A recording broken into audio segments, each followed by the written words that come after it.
왕이시니 예배하는 자가 영과 진리로 예배할지니라. 아멘. 오늘도 귀한 주일의 예배의 자리를 사모하며 나오신 모든 성도님들을 주님의 이름으로 환영하고 축복합니다. 우리가 예배하는 것과 찬양하는 것, 또 기도하는 것, 이 모든 것이 주님께 영광 올려드리기 위함입니다. 이 시간 우리를 예배의 자리로 부르신 주님께 우리의 마음을 드리며 나아가는 귀한 은혜의 시간 되기를 소망합니다. 함께 찬양하겠습니다.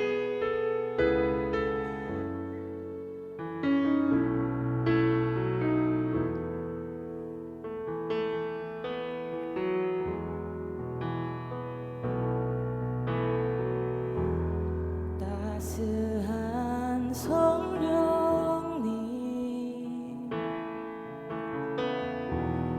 마음으로 보내 내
숨쉬게 해. 세상 그 어떤 어려움 속에도 주 은혜로 나를 돌보시며 세상 끝날까지 지켜주시는 주 사랑이 나를 숨쉬게 해. 세상 그 어떤 어려움 속에도 주 은혜로 나를 돌보시며 세상 끝날까지 지켜주시네. 주님만이 내 아픔 아시며 주님만이 내 맘 어루만지네. 어느 누구도 나를 향하시 주의 내 사랑이 끊일 수 없네.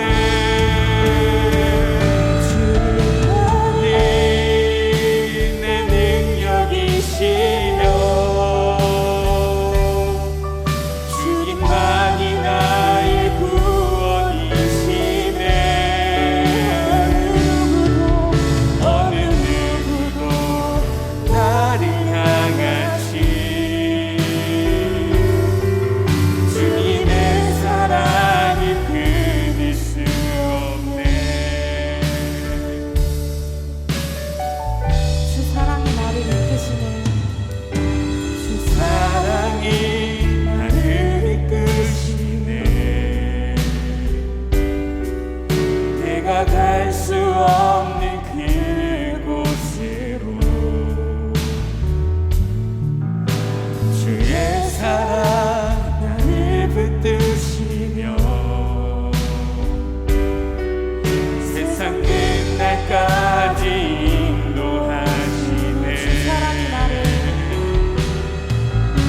주 사랑이 나를 이끄시네. 내가 갈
주님만이 내 능력이시며 주님만이 나의 구원이시네. 어느 누구도 나를 향하시 주님의 사랑을 끊을 수 없네. 우리 이 시간 함께 기도하며 나아가기 원합니다. 어떠한 상황에서도 주의 자녀들을 이끄시고 지키시는 주님, 그 사랑으로 우리가 숨쉬며 살아감을 고백합니다. 이 고백이 머리로 알아 입술로만 고백하는 것에서 그치지 않고 우리의 삶의 현장 속에서 매 순간 고백되어지기 원합니다. 주님만이 나의 능력이시며 구원되시는 분임을 기억하고 그 안에 거하며 살아갈 수 있도록 붙들어 달라고 우리 함께 기도하며 나아가겠습니다. 기도하겠습니다.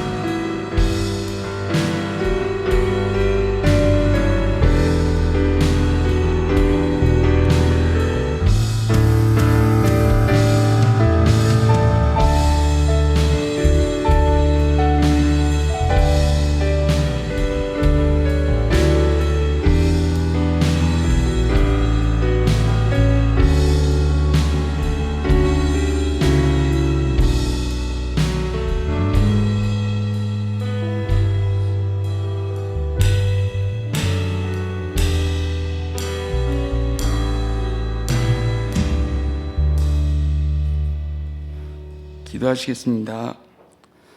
사랑이 많으신 하나님 아버지 감사합니다. 오늘 주일 이렇게 한자리에 모여 주님을 예배드리게 하심을 감사드립니다. 각자의 자리에서 열심히 일하고 하나님께 예배드리기 위해 이렇게 한자리에 모였습니다. 주님, 오늘의 예배를 받아주시고 저희의 예배의 왕이 되어주시길 간절히 바랍니다. 오늘 말씀 전하여 주실 전도사님의 혀의 권세를 주시고 설교를 듣는 저희의 귀를 열어주시기를 바랍니다. 저희가 일요일마다 교회만 나오는 썬데이 크리스천 되지 않도록 하여 주시고 저희의 삶의 자리에서 함께하여 주시고 주님을 알아가는 데 힘쓸 수 있는 저희 온사랑교회 모든 성도님들 되게 하여 주시기를 바랍니다. 사람이라 연약하고 늘 부족하여 쓰러질 때가 많지만 우리와 늘 함께 하시는 주님으로 인하여 다시 일어서게 하시고 주님께로 자라가는 저희가 되게 하여 주시기를 원합니다. 저희 가운데 아픈 사람이 있습니까? 그들을 치유하여 주시고 저희 가운데 삶의 어려운 일을 겪고 있는 지체가 있습니까? 그들을 위로하여 주시고 그들의 삶의 문제를 해결하여 주시기를 바랍니다. 이 시간 한 가지 기도드리는 것은 차세대 어린 양들을 위하여 기도합니다. 그들이 어렸을 때부터 주님을 아버지라 고백하는 아이들이 되길 원합니다. 아직 어려서 하나님의 말씀이 어려울 수도 있지만 사춘기라서 엇나가고 싶기도 하겠지만 그들의 마음에 하나님이라는 단어가 확실하게 각인되기를 원합니다. 그들을 가르치시는 선생님들께 지혜를 주시기를 원하며 주일학교 맡고 계시는 목회자님과 함께하여 주시고 주일학교에 뜨거운 성령의 불을 내려주시고 부흥케 하여 주시기를 바랍니다. 오늘 예배의 시종일관을 주님께 맡겨드리며 이 모든 말씀 예수 그리스도의 이름으로 기도합니다. 아멘.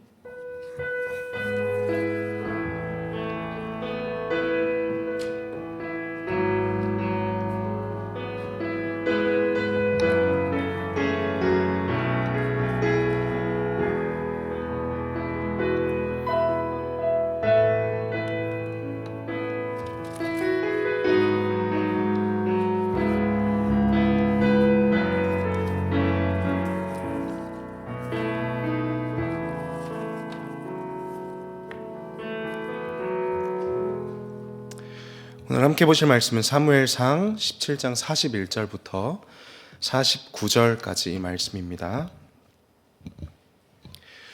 사무엘상 17장 41절부터 49절까지 말씀을 우리 한 절씩 교독하도록 하겠습니다.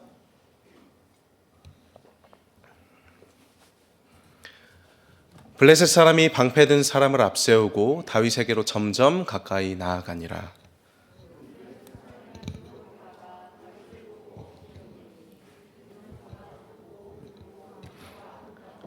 블레셋 사람이 다윗에게 이르되 내가 나를 개로 여기고 막대기를 가지고 내게 나와왔냐 하고 그의 신들의 이름으로 다윗을 저주하고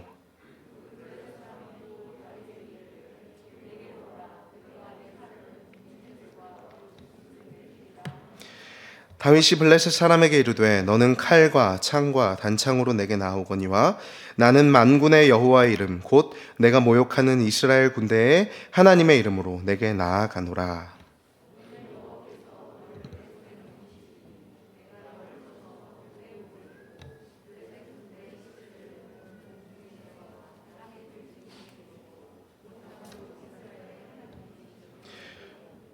또 여호와의 구원하심이 칼과 창에 있지 아니함을 이 무리에게 알게 하리라.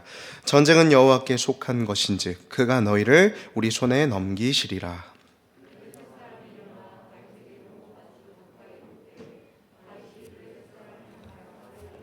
함께 읽습니다. 손을 주머니에 넣어 돌을 가지고 물매로 던져 블레셋 사람의 이마를 치매 돌이 그의 이마에 박히니 땅에 엎드려 지니라. 아멘. 준비하신 헌금 하나님께 올려드리겠습니다.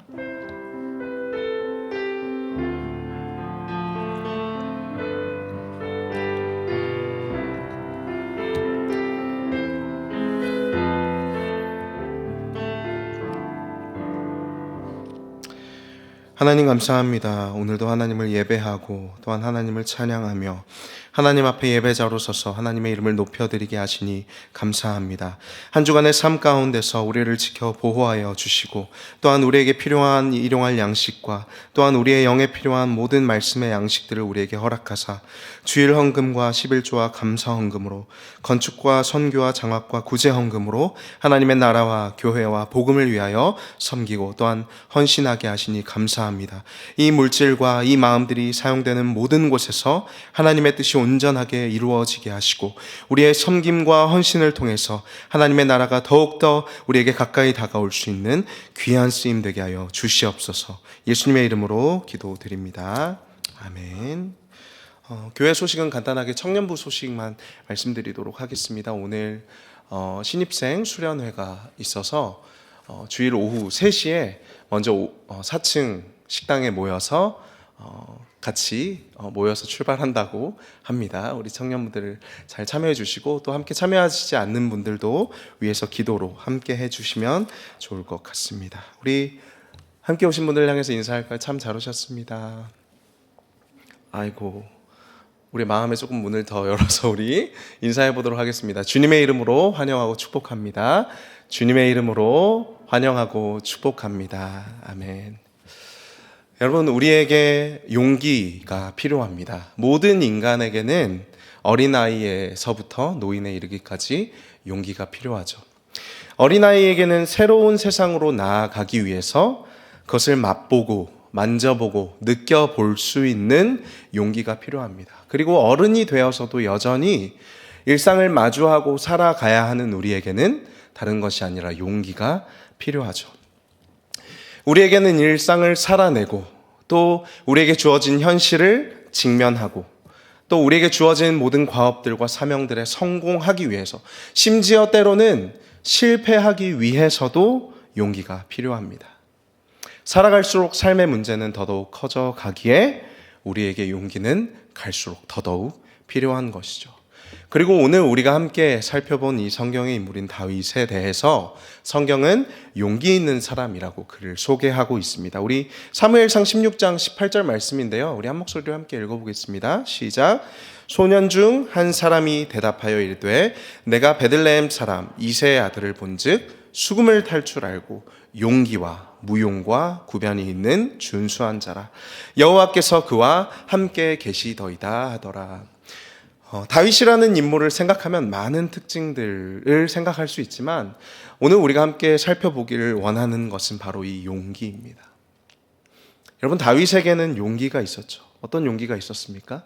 처음 보는, 난생 처음 마주치는 자신과는 비교도 할 수 없는 거대한 거인 앞에서 주눅 들지 않을 용기가 있었죠. 또 자신에게 자신의 갑옷과 무기를 지워주는 사울의 제안을 거절할 용기가 있었고, 또한 그는 하나님의 이름을 위해 자신이 할 수 있는 것, 그러니까 물맷돌 하나 집어들 용기가 있었습니다. 그리고 이 다윗의 이야기가 우리에게도 일상을 마주하고 또 직면하고 고난을 헤쳐나가게 해주는 용기를 주는 이야기가 되기를 주님의 이름으로 축복합니다. 네, 우리 본론으로 함께 보도록 하겠습니다. 우리 첫 번째, 우리 오늘 세 가지 다윗의 용기에 대해서 나눠봤으면 좋겠는데요. 첫 번째 한번 띄워주시겠어요? 우리 한 목소리로 골리앗 앞에 설 용기 한번 읽어보겠습니다. 시작. 골리앗 앞에 설 용기, 골리앗의 사고방식에 지배된 골짜기. 오늘 이 이야기는 우리가 잘 알고 있는 이야기인데, 특별히 엘라 골짜기라는 곳에서 일어난 이야기입니다. 지금 이 엘라 골짜기라는 장소에서 양쪽에 두 진영이 서로 대치하고 있습니다. 한쪽에는 이스라엘이 있고요, 또 한쪽에는 블레셋 군대가 서 있죠. 이 엘라 골짜기라고 하는 곳은 이전부터 이스라엘과 블레셋이 자주 부딪히던 장소였습니다. 블레셋은 해안가에 살고 있는 민족으로, 그 해안가의 평지 지역을 주로 거주 지역으로 살고 있는 민족이고요. 또 이스라엘은 우리가 잘 아는 것처럼 산악 지형에 거주하는 민족이죠. 그리고 이 엘라 골짜기는 이 산악 지형과 평야 지역, 평지 지역이 마주치는 겹치는 교차 지점이라고 생각할 수 있습니다. 그러니까 이스라엘은 어디에서 싸우는 게 자신이 있을까요? 산악 지역에서 싸우는 게 자신 있겠죠. 반면에 블레셋은 어디서 싸우는 게 유리하겠습니까? 평지 지역에서 싸우는 게 유리했던 것이죠. 그래서 그들은 계속해서 자신이 유리한 위치에서 서로 마주치고 전쟁을 하다 보니까 그 자주 마주치고 대치하고 전쟁이 반복되는 곳이 어디였냐면 바로 이 엘라 골짜기였습니다. 그래서 이 엘라 골짜기의 다른 이름은 무엇이냐면 피의 경계이다. 이스라엘과 블레셋이 늘 전쟁을 하고 부딪히다 보니까 거기에는 피가 늘 방자했던 것이죠. 그래서 오늘 본문에는 이 엘라 골짜기, 피의 경계라고 불리는 곳에 두 진영이 대치를 하고 있는데요. 한쪽에는 우리가 잘 알고 있는 사울 왕과 이스라엘 군대가 있고, 다른 한쪽에는 이스라엘을 압도하는 거대한 거인인 골리앗이라는 거인이 서 있습니다. 그리고 오늘 성경 본문은 이 거인이 얼마나 거대하고 강력한 모습이었는지 우리에게 구체적으로 설명해 주죠. 그는 2m가 넘는 키를 가지고 있었고, 또 11kg가 넘는 창을 아주 가볍게 휘두르고 있었습니다. 그래서 이러한 거대한 위용에 찬 골리앗의 모습을 통해서 우리가 살펴볼 수 있는 이 본문의 분위기는 무엇이냐면, 골리앗의 키와 덩치와 힘과 위용과 그의 무용이 이 엘라 골짜기를 완전히 압도하고 있었다는 것입니다. 그래서 그는 이스라엘에게 계속해서 싸움을 걸며 이스라엘 군대를 조롱하고 있지만, 그 골리앗의 힘과 크기에 압도당한 이스라엘은 누구 하나 앞장서 나서는 사람이 없는 것이죠. 그래서 이 순간 골리앗의 사고방식이 이 엘라 골짜기를 지배하고 있습니다. 골리앗의 사고방식이 이 엘라 골짜기를 완전히 압도하고 있어요. 이스라엘은 어떤 의미에서는 그의 체구와 힘, 처음 마주하는 인간의 거대함과 강력함에 매료된 것이죠. 비록 적이지만 이스라엘은 그를 경외하며 또 한편으로 동경하고 있는 것입니다. 그러니까 지금 블레셋은 엄밀한 의미에서 무력의 전쟁이 아니라 가치관의 전쟁에서 이스라엘을 완전히 압도하고 있는 것입니다. 이스라엘과 블레셋은 서로 대치되는 진영, 서로 다른 진영에서 서로 대치하고 있지만 실상은 무엇이냐면 한쪽의 논리에 모두가 지배를 받고 있다라는 말입니다. 그렇다면 우리가 이 이스라엘이 지금 이 엘라 골짜기에서 마주한 위기를 어떻게 정의할 수 있을까요? 바로 정체성과 가치 판단의 싸움에서 블레셋에 완전히 흡수될 위기에 처했다라고 우리는 이 다윗과 골리앗의 전쟁을 정의 내릴 수 있습니다. 지금 이 엘라 골짜기에는 하나님 나라의 정체성과 가치 판단이 아니라 힘이 강한 자와 덜 강한 자, 승자와 패자만이 존재하는 약육강식의 세계가 펼쳐져 있는 것이죠. 여러분, 그런데 이 골짜기, 골리앗의 사고방식이 지배하고 있는 이 골짜기에 누가 등장하죠? 바로 다윗이 등장합니다. 그는 어린 소년이죠. 그는 아버지의 심부름을 따라 형들에게 먹을 음식을 전달하기 위해 골짜기에 막 도착한 어리고 푸릇한 청년입니다. 그리고 이 소년이 골짜기에 도착했을 때 이 소년은 도무지 자신의 가치와 판단으로는 이해할 수 없는 광경을 마주하고 있습니다. 그리고 그는 이렇게 말했습니다. 살아계신 하나님의 군대가 도대체 왜 저 이교도 거인 앞에 잔뜩 움츠려 있는가? 적어도 이 다윗이라는 인물이 가지고 있었던 가치 판단과 경험으로는 자신의 눈앞에 펼쳐져 있는 이 엘라 골짜기의 참상을 도무지 이해할 수 없는 것입니다. 신명기 20장 1절에 이런 말씀이 있습니다. 내가 나가서 적군과 싸우려 할 때 말과 병거와 백성이 너보다 많음을 볼지라도 그들을 무엇하지 말라? 두려워하지 말라. 애굽 땅에서 너를 인도하여 내신 내 하나님 여호와께서 너와 함께 하시느니라. 이 신명기 말씀은 모세가 가나안 땅에 들어가는 이스라엘 백성들에게 늘 기억하고 되새기도록 준 말씀이죠. 너가 적군을 마주할 때 무엇을 보고 두려워하고 놀라지 말라라고 말했냐면 그들의 말과 병거와 백성이 너보다 많음을 보고 두려워하지 말라. 다른 말로 무슨 말이죠? 군사의 규모와 무기의 종류와 힘과 크기의 세상의 논리가 너희를 지배하게 하지 말라는 것이죠. 여러분, 그런데 이 엘라 골짜기에서 무슨 일이 벌어지고 있습니까? 이스라엘의 가치 판단과 정체성이 블레셋의 힘과 크기의 논리에, 그 세상의 가치관과 정체성에 완전히 지배받고 흡수될 위기에 처했다라는 것입니다. 그러나 이 골짜기에, 이 피가 낭자한 이 골짜기에 골리앗의 사고방식에 지배받지 않은 한 어린 소년이 등장하는데, 모두가 골리앗의 사고방식에 지배받고 있었지만 오직 다윗은 그렇지 않았죠. 모두가 골리앗의 힘과 크기, 그들 눈앞에 지금 거대한 창을 들고 거대한 키를 가지고 엄청난 힘을 가진 골리앗의 사고방식에 지배받고 있을 그때 오직 다윗은 그것을 자신의 현재와 실제로 자신의 가치관과 정체성으로 받아들이지 않았다는 것입니다.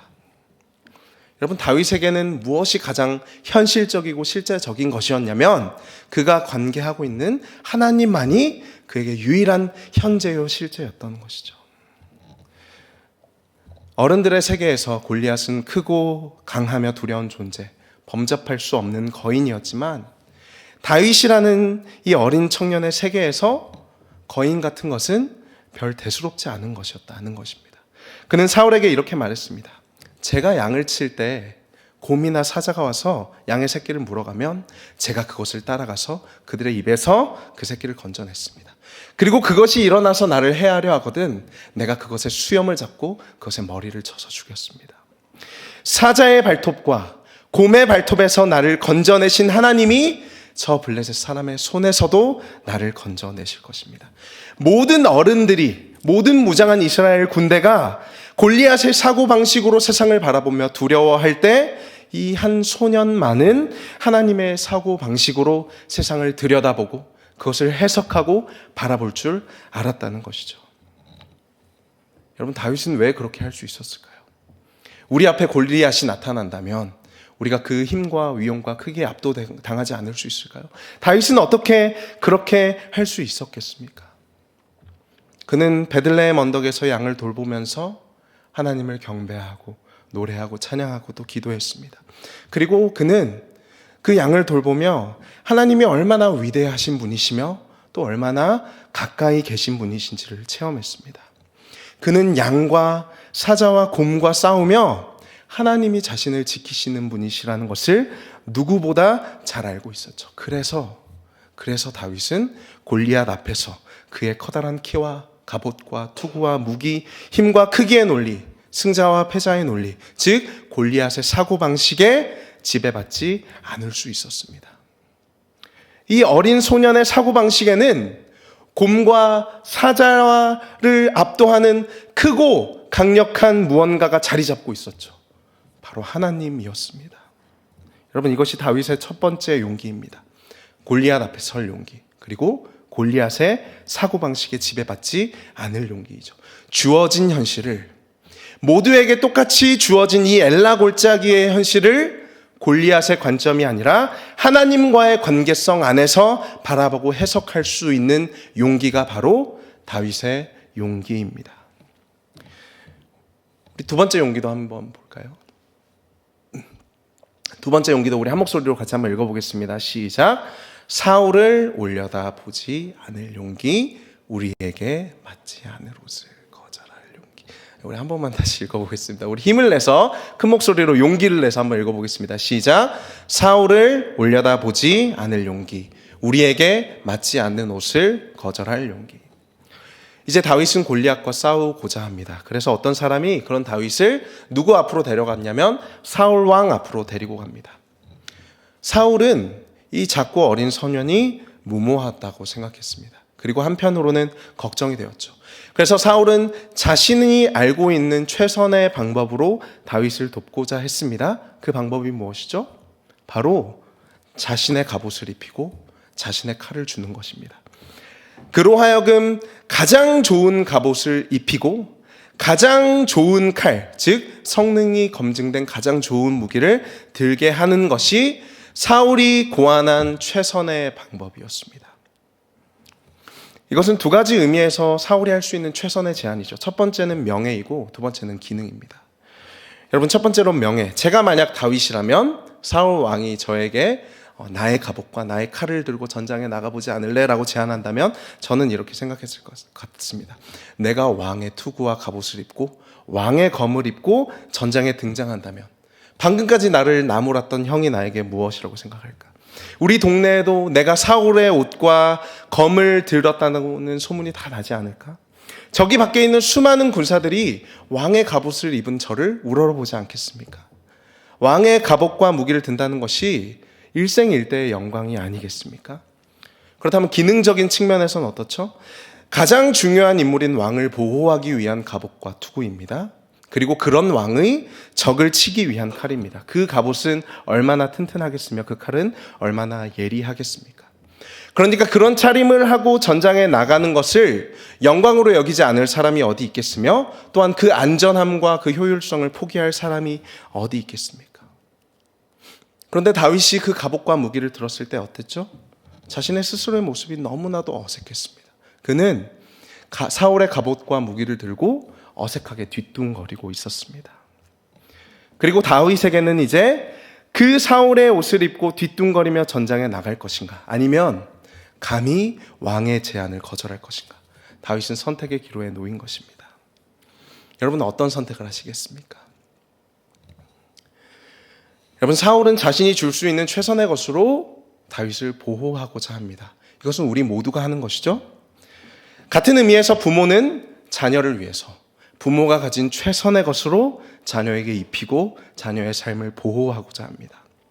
친구가 친구에게, 스승이 제자에게, 어른이 아이에게, 나름대로 우리는 사랑하는 사람들에게 우리가 가진 최고의 것으로 그들을 보호하기 위해서 세상을 헤쳐나갈 갑옷과 무기를 쥐어주려고 하죠.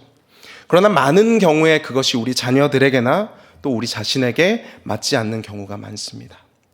그런데 그 옷이 잘 맞지 않더라도 우리는 그 옷을 입고 그 옷을 벗지 못하고 그 맞지 않는 옷을 입고 어색하며 뒤뚱거리며 돌아다니기도 하죠. 왜냐하면 첫 번째는 명예와 인정 때문이고 두 번째는 검증된 기능 때문입니다. 부모님, 스승님, 상사, 어른이 우리에게 입혀준 그 옷, 그 역할은 첫 번째로 우리에게 명예와 인정을 가져다 줍니다.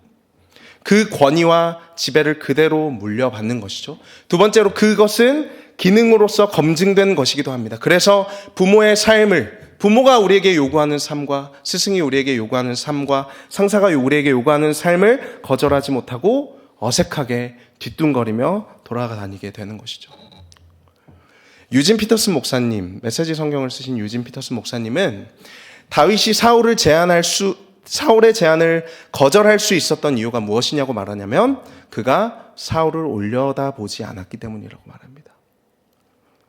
여러분, 다윗이 사울의 갑옷과 무기를 들지 않을 수 있었던 이유는 그가 사울을 올려다보지 않았기 때문입니다. 다윗이 사울을 올려다보면, 그러니까 즉 사울의 권위와 지배를 올려다보면 그는 절대로 무슨 일이 있어도 사울이 입혀주는 갑옷을 벗을 수 없습니다. 여러분, 그러나 다윗은 사울을 올려다보지 않았습니다. 사실 다윗은 그 누구도 올려다보지 않았죠. 그가 올려다보는 것은 무엇이었습니까? 하나님밖에 없었습니다. 그래서 다윗에게는 두 번째로 무슨 용기가 있었냐면 이 왕의 제안을 거절할 용기가 있었다는 것이죠.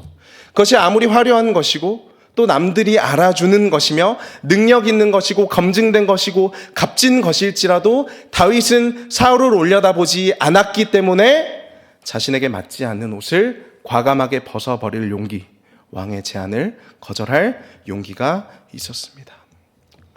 그래서 그런 의미에서 다윗의 용기는 그의 자유함에서 비롯된 것입니다. 그는 세상의 어떤 관계에도 매이지 않았고 지배받지 않았죠. 그래서 골리앗 앞에서도 사울 왕 앞에서도 주눅들지 않을 수 있었습니다. 여러분, 자유가 무엇입니까? 여러분이 생각하는 자유가 무엇입니까? 내가 원하는 대로 내가 원하는 시간에 내가 원하는 것을 먹고 누리는 것이 자유입니까? 아들러라는 심리학자는 인간이 인정받고자 하는 욕구를 경향성이라고 정의합니다. 그러니까 경향성이라는 것은 무엇이냐면 인간이 다른 사람에게 인정받고자 하는 그 욕구는 우리의 경향성, 그러니까 즉 우리의 본능과 우리의 충동의 영역이라는 말입니다. 식욕과 수면욕, 성욕이 있는 것처럼 내가 남들에게 인정받고자 하는 그 욕구는 우리의 경향성, 우리의 본능의 영역이다라는 것이죠. 그리고 우리는 당장 눈앞에 있는 충동과 본능에 이끌리는 삶을 자유라고 부르지 않습니다. 내가 지금 당장 먹고 싶은 것을 먹어야만 하고 자고 싶은 것을 자야만 하고 내가 원하는 대로만 해야 하는 그 삶, 본능과 충동에 이끌리는 삶을 우리는 자유라고 말하지 않죠. 오히려 그러한 경향성을 우리가 그렇게 하고자 하는 우리의 욕구와 본능과 충동을 절제하고 극복해 나가면서 하나님의 형상을 닮은 인간답게 생활하고 살아가는 것을 우리는 자유라고 말합니다. 동일하게 우리가 누군가에게 인정받고자 하는 것이 우리의 경향성이라면, 우리의 충동과 욕구라면 그것에 따라서 휩쓸려 살아가는 것은 자유가 아니라는 것이죠. 비탈길에 굴러 떨어지고 있는 돌을 보면서 우리는 자유롭다고 말하지 않습니다. 오히려 중력을 거스르고 자신이 서고자 하는 자리에 설 수 있는 것이 자유이죠. 거센 물의 흐름을 따라서 속절없이 떠내려가는 연어를 보면서 우리는 자유를 떠올리지 않습니다. 무엇이 자유입니까?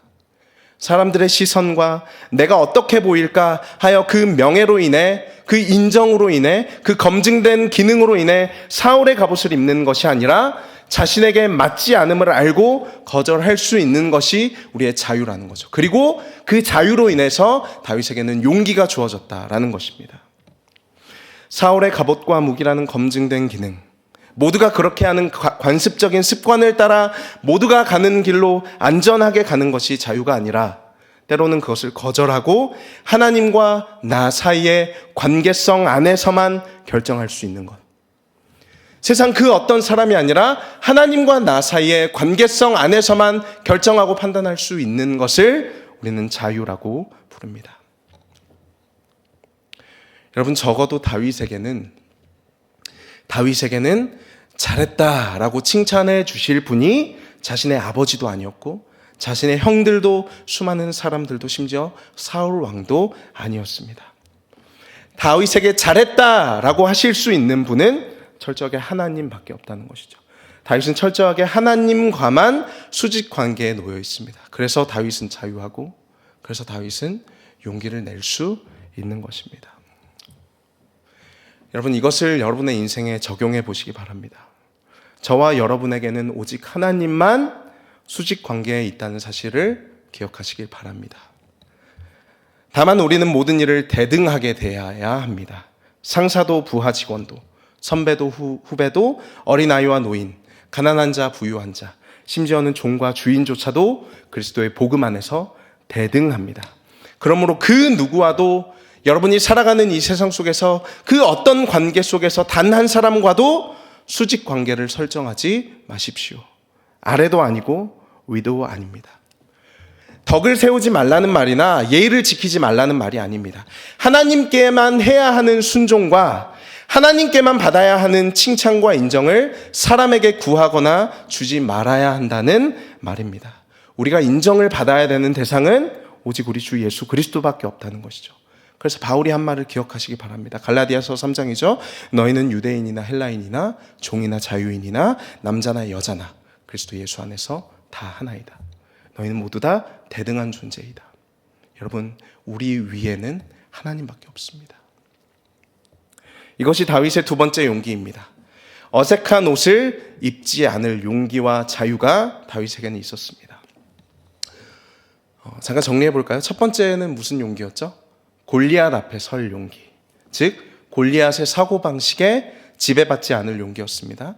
골리앗 앞에서 다윗은 눈앞에 보이는 현실, 나의 오감으로 체험되는 실제가 아니라 자신의 유일한 현실과 실제를 오직 하나님께만 두었습니다. 주어진 현실을 세상의 논리가 아니라 하나님과의 관계성 안에서 발견하고 해석할 수 있는 자유와 용기가 있었습니다. 두 번째는 무엇이죠? 사울을 올려다보지 않을 용기. 즉 자신에게 맞지 않는 옷을 거절할 수 있는 용기입니다. 당장 내 눈앞에 보이는 명예와 인정, 또 검증된 기능에도 불구하고 자신에게 맞지 않는 옷을 거절할 수 있는 용기. 그것은 사울을 올려다보지 않고 하나님만을 올려다보는 것으로, 하나님만을 바라보는 것으로 주어지는 용기입니다. 우리 마지막 세 번째 한번 볼까요? 세 번째, 우리 한 목소리로 조금 긴데요, 같이 읽어보겠습니다. 시작. 돌 하나 집어들 용기. 우리에게는 인생의 거인에 맞서 돌 하나 집어들 용기가 없다. 사무엘상 17장 40절 말씀을 보겠습니다. 손에 막대기를 가지고 시내에서 매끄러운 돌 5을 골라서 자기 목자의 제구 곧 주머니에 넣고 손에 물매를 가지고 블레셋 사람에게로 나아가니라.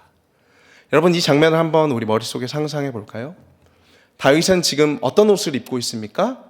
목동의 옷을 입고 있죠. 한 손에는 지팡이를 들고 한 손에는 물매를 들고 있습니다. 그리고 그는 지금 시냇가에 가서 자신이 물매에 잘 맞을 만한 돌을 고르고 있습니다.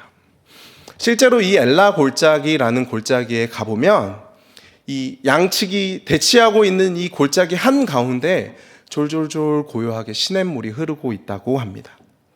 그러니까 이 전장의 한복판에 한쪽에선 블레셋 군대가, 한쪽에선 이스라엘 군대가 서로를 바라보며 서로 죽일 듯이 대치하고 있는 이 엘라 골짜기 한복판에 고요한 시냇물이 흐르고 있는데 목동에 차림을 한 소년이 나타나서 그 졸졸졸 흐르는 시냇가에 쭈그려 앉아서 자신이 쓸 돌을 고르고 있는 것이죠.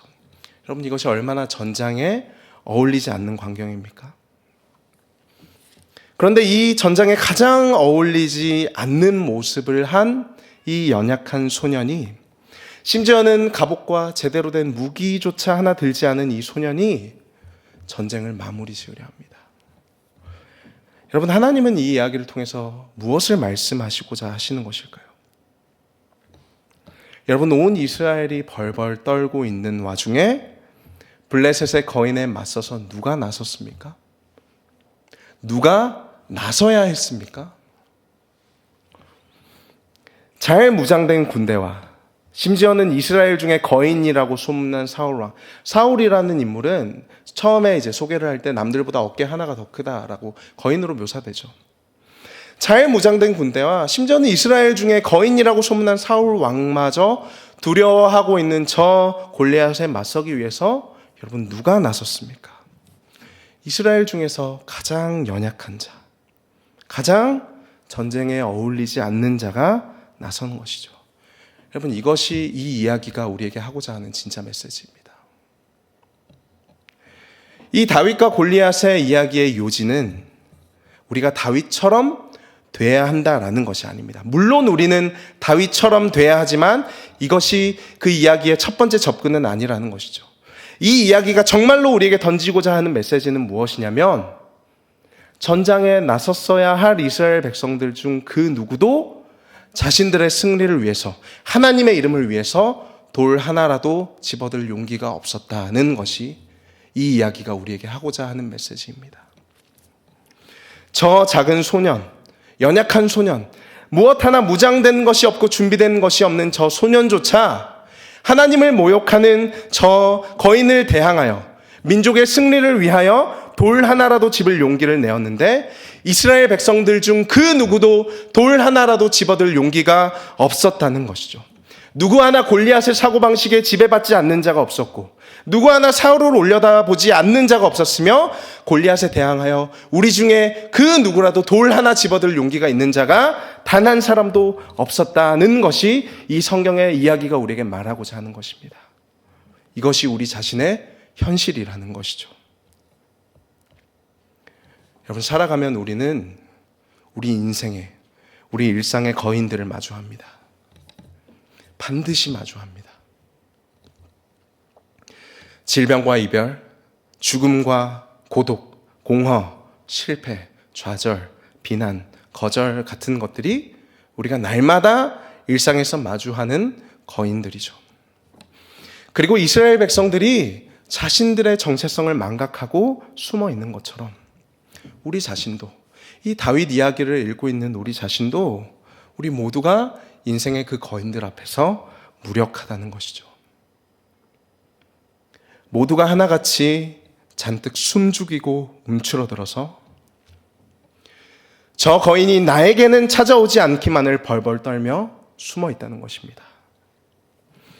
내 옆에 누군가의 고통을 보면서 내 마음 한켠에는 내가 아니라서 다행이다라고 생각할 수밖에 없는 우리가 그런 연약한 존재라는 것이죠.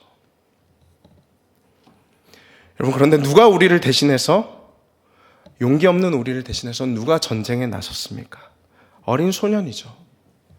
제대로 된 무기 하나 들지 않은 소년이 우리 중에 가장 연약한 자가, 형제들에게 멸시받고 심지어는 아버지에게조차 아들로 인정받지 못한 자가, 그 누구도 그에게서 승리를 기대하지 않은 이 어린 소년이 우리 모두를 대신해서 그 전장에 나섰고 승리했다는 것이 이 다윗과 골리앗의 이야기가 우리에게 하고자 하는 이야기입니다.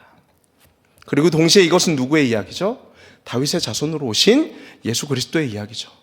인생의 거인들에 맞서서 누구 하나 돌 하나 집어들 용기가 없을 때 그런 우리를 대신해서 우리 중에 가장 작고 연약한 모습으로 오신 분이, 머리 둘 곳도 없이 가장 연약한 모습으로, 십자가 하나조차 들지 못하는 가장 연약한 육신의 모습으로 형제들에게는 버림을 받고 하늘 아버지에게마저 버림받은 가장 연약한 모습으로 자신의 생명으로 값을 치르시며 우리의 궁극적인 거인인 죄와 사망에 대항해서 우리 주님이 홀로 싸우셨다는 것이 이 이야기의 진짜 메시지입니다. 우리는 용기가 없었지만 우리 주님은 피눈물 흘리시며 이 잔을 내게 걷어달라고 기도하시며 자신이 싸워야 할 싸움을 끝까지 싸우셨다는 것이죠. 여러분, 누가복음 24장 44절 말씀 제가 읽어드리겠습니다. 또 이르시되 내가 너희와 함께 있을 때에 너희에게 말한 바 모세의 율법과 선지자의 글과 시편에 나를 가리켜 기록된 모든 것. 여러분, 다윗의 이야기를 예수 그리스도의 이야기라고 해석하는 것이 너무 과격한 해석이라고 생각되시나요? 우리 주님은 무엇이라고 말씀하시냐면 모세의 율법, 선지자의 글, 시편에 나를 가리켜 기록된 것이다. 이 성경은 누구를 가리켜 기록된 것이냐면 바로 예수 그리스도를 궁극적으로 가리키는 이야기라는 것이 바로 우리 주님이 성경을 보시는 관점이죠. 그래서 이 다윗의 이야기는, 다윗이 골리앗을 물리친 이 이야기는 먼저는 우리 자신에게 적용해야 하는 모범이기 이전에 우리 주님이 우리를 대신하여 그 길을 가셨다는 것을 보여주는 이야기입니다. 우리는 우리의 인생의 승리를 위해 돌 하나 집어들 용기가 없었지만 우리 주님은 우리를 대신하여 물맷돌 하나라도 집어 들으셨다는 것이죠. 여러분, 그렇게 다윗 앞에 거인이 쓰러졌습니다. 누구도, 이스라엘 백성과 블레셋 군대 그 누구도 연약함이 세상의 강함을 이기리라 기대하지 않았지만 다윗은 승리합니다. 그 누구도, 제자들조차도 십자가에 달린 예수가 죄와 사망을 쓰러뜨리리라 기대하지 않았지만 우리 주님이 이기셨죠. 이것이 다윗의 세 번째 용기입니다. 돌 하나 집어들 용기.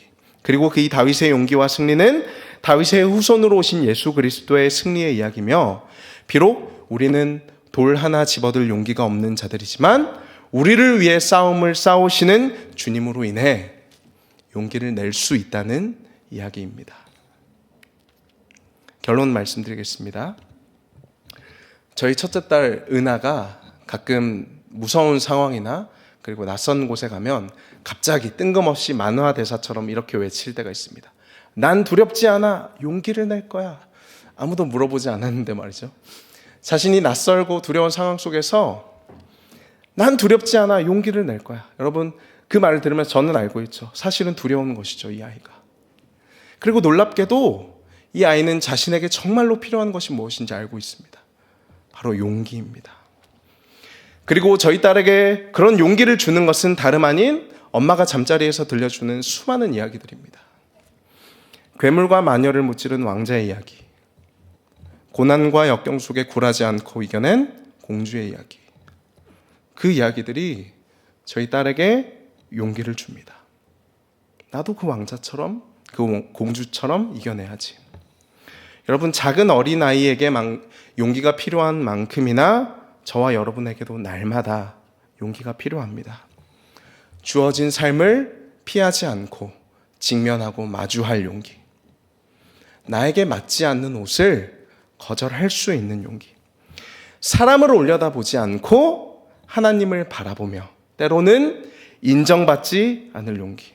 그리고 우리 일상의 거인들에 맞서서 돌 하나 집어들 용기가 우리에게도 필요합니다. 그리고 이 다윗과 골리앗의 이야기와 예수님의 이야기가 우리에게 용기를 줄 것입니다. 믿음의 눈을 들어 바라보십시오. 우리를 위해 가장 작고 연약한 모습을 하신 예수님이 우리를 대신하여 우리의 인생의 거인들과 싸우고 계십니다. 여러분, 용기를 내보시길 바랍니다. 오늘도 돌 하나 집어 들어보는 것입니다. 내가 할 수 있는 것으로 하나님께 순종해 보신 것입니다. 나를 대신하여 거인에 맞서 돌을 집어드신 우리 주님이 우리에게 용기를 주실 것입니다. 이 용기를 갖고 주어진 일상에서 승리하신 여러분들 되시기를 주님의 이름으로 축복합니다. 우리 함께 찬양했으면 좋겠습니다. 이 땅에 오직 주밖에 없네. 우리 이 찬양 함께 고백하면서 기도로 나아가겠습니다.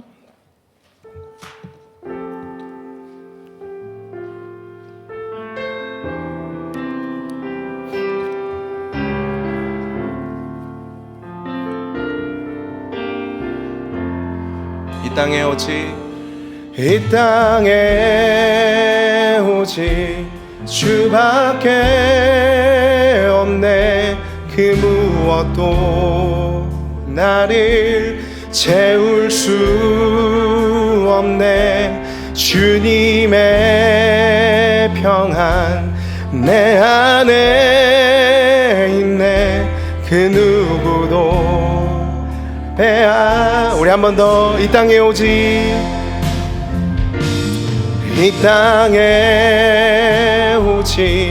주밖에 없네. 그 무엇도 나를 채울 수 없네. 주님의 평안 내 안에 있네. 그 누구도 빼앗을 수 없네. 세상은 변해가고 소망은 힘을 잃어도 함없이 붙드시는 그 구원의 손길. 폭풍이 몰려와도 두려움 물러가네. 우릴 위해 싸우시는 그 주를 의지해. 이 땅에 오직 주밖에 없네. 그 무엇도 나를 채울 수. 주님의 평안 내 안에 있네. 그 누구도 빼앗을 수 없네. 이 세상 어디에서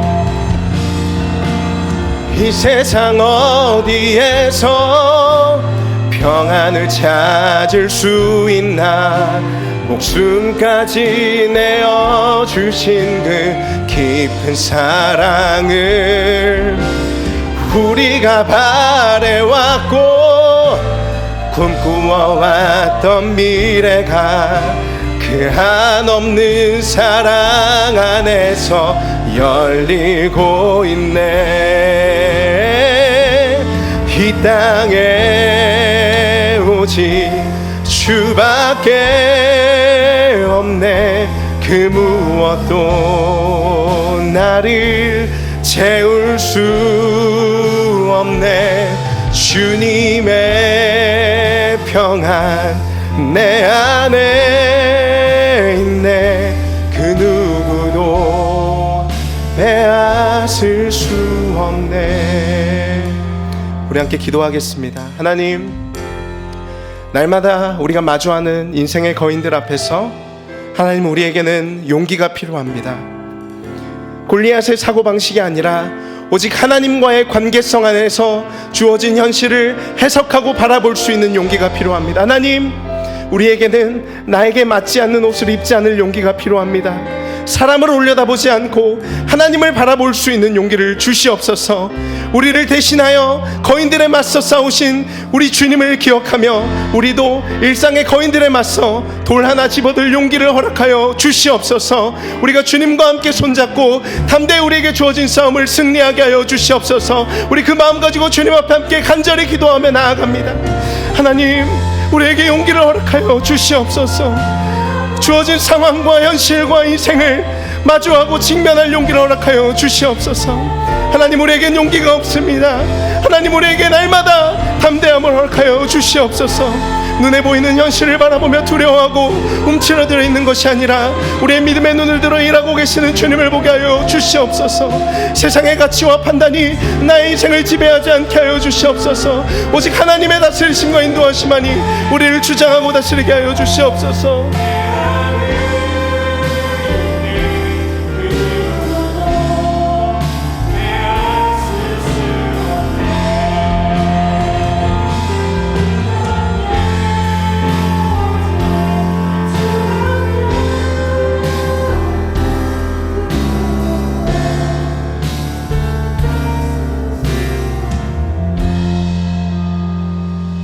살아계셔서 우리와 함께 하시는 아버지 하나님, 베풀어 주신 은혜를 감사합니다.